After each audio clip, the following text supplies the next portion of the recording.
Но надо сказать, что, в общем-то, неважных моментов не было. Все моменты, настолько все части, все выводы главы, они важные как для региона, так же важны они и на федеральном уровне.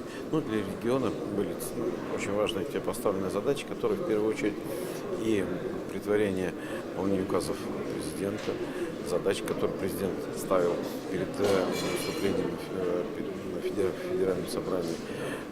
Ко всему прочему, интересны были и важные выводы главы о экономическом состоянии региона, о тех задачах, которые предстоят на будущее, о тех задачах не только экономического, но и социального плана. Вот.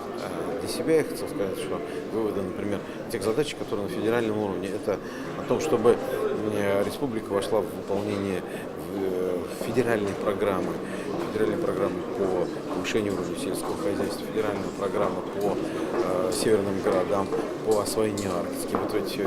И вообще вот в те законодательные инициативы, которые идут от Госсовета, которые идут от коллег моих депутатов Государственной Думы, коллег членов Совета Федерации, которые, чтобы были, моя задача, это чтобы они проходили положительные, принималось решение Государственной Думы. Я для этого стараюсь все сделать.